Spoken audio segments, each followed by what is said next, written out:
হুইলচেয়ারে করে লন্ডনে গিয়েছিলেন, ফিরে এসেছেন দেশের সবচেয়ে আকাঙ্ক্ষিত নেতা হয়েছেন দেশের 11তম প্রধানমন্ত্রী। নির্বাচনের পূর্বে তার কিছু চমকপ্রদ ইস্তেহার ছিল।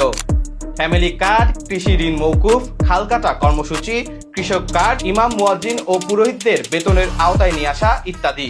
নির্বাচনের পর এখন পর্যন্ত আঙ্গুলের কালি উঠেনি, কিন্তু তারেক রহমান তার ইস্তেহারে দেওয়া কাজগুলোর বাস্তবায়ন শুরু করেছেন। গত 10ই মার্চ ফ্যামিলি কার্ড উদ্বোধন করেছেন।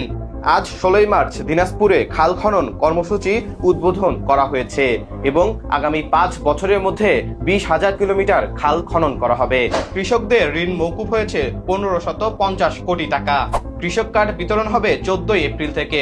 ইমাম মুয়াজ্জিন ও পুরোহিতদের হাতে ভাতার টাকা ইতিমধ্যেই তুলে দেওয়ার কার্যক্রম শুরু হয়েছে।